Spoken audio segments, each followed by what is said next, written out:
Existe un momento en la historia de cualquier potencia cuando la distancia entre su retórica y su realidad se vuelve tan grande que ya no puede sostenerse por su propio peso. Ese momento, me temo, es ahora. Estamos presenciando en tiempo real cómo la administración Trump convierte la política exterior estadounidense en un ejercicio de fanfarronería digital y cómo Irán, con una frialdad calculada, le devuelve al mundo ese espejo para que todos vean el reflejo. Soy George Will, columnista y comentarista político. Durante décadas he examinado el experimento estadounidense a través de la lente del liberalismo clásico y la prudencia constitucional. Siempre he sostenido que la salud de nuestra república depende de una comprensión lúcida de la historia, los límites del gobierno y los principios perdurables que sostienen una sociedad libre. Hoy quiero explicarles cómo llegamos a esta coyuntura actual y qué debemos hacer para restaurar la sobriedad y el rigor intelectual necesarios en nuestra vida pública. Antes de continuar, les pido que se suscriban a este canal de YouTube si aún no lo han hecho. Activen la campanita de notificaciones para que no se pierdan ningún análisis. Si están viendo este video desde México, Argentina, Colombia, España, Venezuela, Canadá, Japón o desde cualquier otro rincón del mundo hispanohablante, cuénteme en los comentarios desde dónde nos acompañan hoy. Y si este análisis les resulta útil, denle like y compártanlo con alguien que necesite entender lo que realmente está pasando en el Golfo Pérsico. El conocimiento compartido es en sí mismo un acto cívico. Ahora volvamos al asunto que nos ocupa. El gobierno de los Estados Unidos acaba de anunciar que el bloqueo naval en el Golfo Pérsico será un hecho. Y ante esa declaración, Irán ha respondido con una precisión intelectual que, debo decirlo, resulta incómoda de observar. No han respondido con bombazos, han respondido con algo más devastador para una administración que gobierna mediante redes sociales. La han dejado en ridículo frente al mundo entero. Lo que Irán publicó en sus plataformas puede resumirse así: no se puede ejecutar un bloqueo naval mediante una publicación en X. Para bloquear un estrecho se necesitan activos militares físicamente posicionados, no declaraciones en tiempo real. Y además hay una contradicción lógica que ningún estratega debería ignorar. No se puede bloquear lo que ya está bloqueado. El estrecho de Hormuz ya estaba cerrado. Irán lo tenía cerrado. Entonces, la gran amenaza de las 10 de la mañana se convirtió, ante los ojos del mundo, en un chiste geopolítico de proporciones internacionales. Para entender por qué esto importa, hay que tener el contexto completo. Estados Unidos lleva semanas presionando a Irán sobre el estrecho de Hormuz, por donde transita cerca del 20% del petróleo mundial. La administración Trump anunció que cerraría el paso a los barcos iraníes. Pero el problema de lógica es elemental. El estrecho ya estaba cerrado, y quien controla ese cierre es precisamente Irán. Si uno impone un bloqueo sobre algo que ya está bloqueado, lo único que logra es intensificar un cierre que su adversario ya administraba. Y si el adversario controla ese estrecho, la pregunta que ningún funcionario de la Casa Blanca ha podido responder coherentemente es esta: ¿el bloqueo es para quién? Porque el estrecho de Hormuz, en la práctica, no está cerrado para todos. Los barcos chinos pasan, los barcos rusos pasan. La pregunta entonces adquiere una gravedad aún mayor. ¿Está la administración Trump dispuesta a enfrentarse militarmente a embarcaciones chinas o rusas en el Golfo Pérsico? Si la respuesta es no, entonces el bloqueo es, en el mejor de los casos, selectivo. Y si es selectivo, Irán lo sabe, China lo sabe, Rusia lo sabe, y los mercados petrolíferos globales también lo saben. Pero hay más. Días antes del anuncio del bloqueo, el Comando Central de los Estados Unidos, conocido como CENTCOM, publicó que destructores estadounidenses habían cruzado con éxito el estrecho de Hormuz, que habían barrido minas y que el paso estaba despejado. Al día siguiente aparecieron videos de lanchas iraníes iraníes aproximándose a esos mismos destructores, ordenándoles retroceder con una amenaza directa y sin ambigüedades. Si avanzan, serán destruidos, y los destructores estadounidenses obedecieron. Las imágenes fueron difundidas por la propia agencia iraní, con audio, con la respuesta de los controladores estadounidenses diciendo, en esencia, que daban media vuelta. No se trata de opinión. Fue un evento documentado, registrado y difundido. Y entonces se vuelve necesario preguntarse por qué la administración Trump proclamó una victoria que los hechos no respaldaban. La respuesta que me parece más coherente desde una perspectiva histórica es esta. Trump quería convencer a los operadores de petroleros privados de que el estrecho era seguro, de que las minas habían sido despejadas para que los seguros de las embarcaciones comerciales bajaran y el tráfico de crudo reanudara. Sin embargo, si la propia Marina estadounidense decidió dar media vuelta ante las advertencias iraníes, ¿con qué fundamento moral y estratégico se les puede pedir a embarcaciones civiles que crucen ese mismo estrecho? Es una pregunta que ninguna potencia con genuino respeto por su propia credibilidad debería eludir. Después de ese episodio, Irán escaló la situación mediante hechos concretos, no solo mediante declaraciones. Las autoridades iraníes advirtieron públicamente que el Frente de la Resistencia, que incluye a los hutíes de Yemen, considera el estrecho de Bab el-Mandeb en el Mar Rojo con la misma perspectiva estratégica que el estrecho de Hormuz. La traducción política de esa declaración es directa. Si Washington quiere jugar al cierre de estrechos, Teherán puede responder cerrando el Mar Rojo con una sola llamada telefónica a sus aliados en Yemen. Ese detalle geopolítico no es menor. Por el estrecho de Hormuz pasa cerca del 20% del petróleo mundial. Por el Mar Rojo transita cerca del 13% del comercio marítimo global. Si ambos se cierran de manera simultánea, no estamos hablando de una crisis regional. Estamos hablando de un estrangulamiento marítimo de consecuencias globales que ningún modelo económico puede absorber sin dolor severo. Precios de combustibles disparados, desabasto de fertilizantes, inflación de alimentos, cadenas de suministro rotas. Y todo eso, repito, sin necesidad de que Irán lance un solo misil balístico. Ahora bien, revisemos la respuesta concreta de Donald Trump ante este escenario.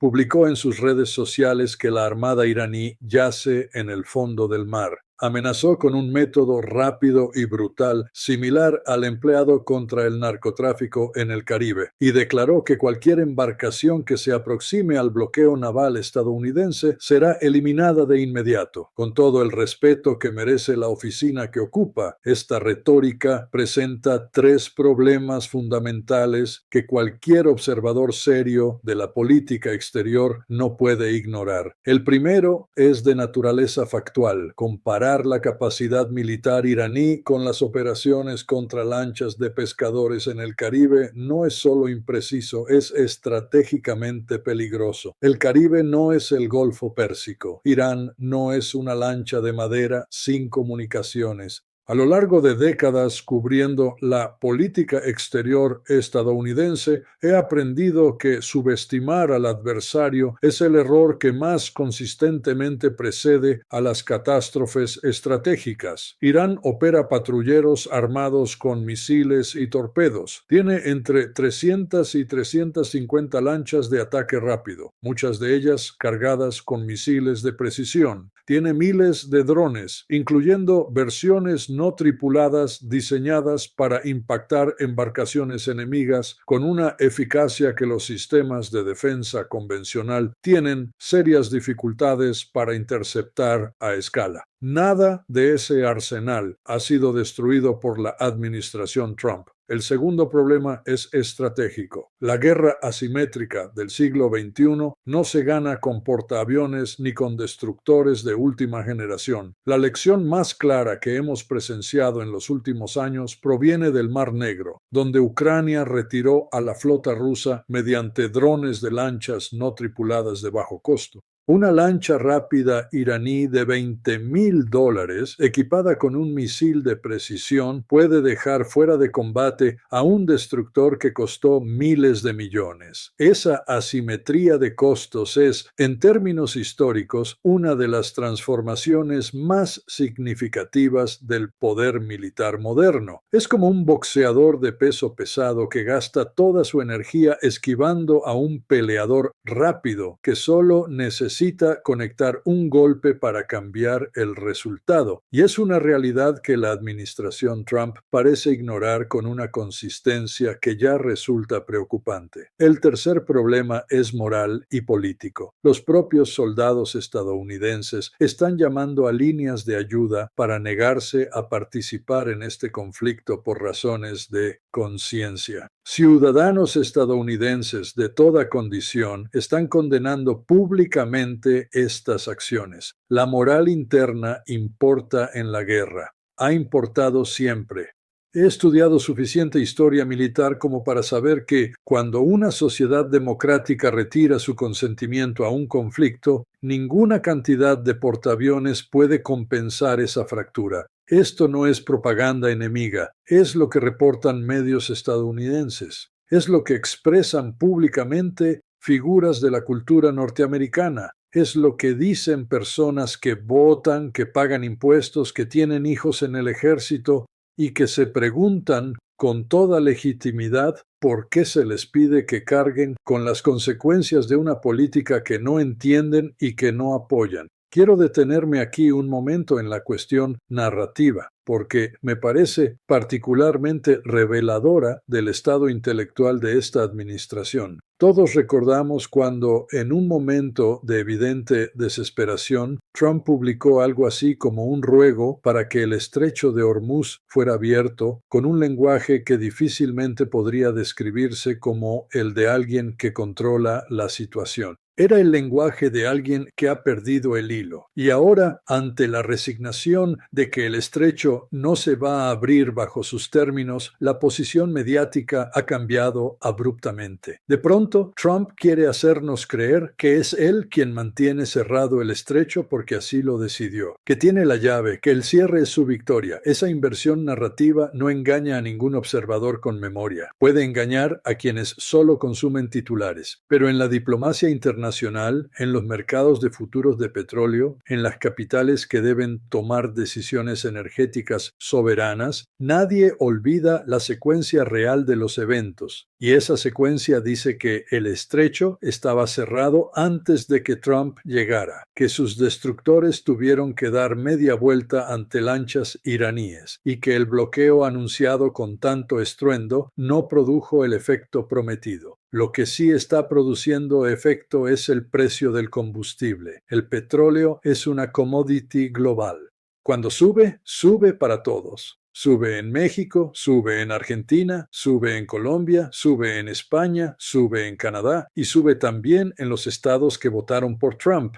La narrativa del drill baby drill y de que Estados Unidos tiene más petróleo que ningún otro país no cambia esta realidad. Los mercados energéticos son interdependientes. Una perturbación en el Golfo Pérsico se convierte en precios más altos en las gasolineras de Oklahoma, tan seguramente como se convierte en precios más altos en las gasolineras de Buenos Aires. Eso no es una teoría, es la estructura del mercado global de energía tal como funciona desde hace décadas. Y en ese contexto me parece obligatorio señalar tres características que definen lo que estamos observando. La primera es la asimetría de costos que beneficia a Irán.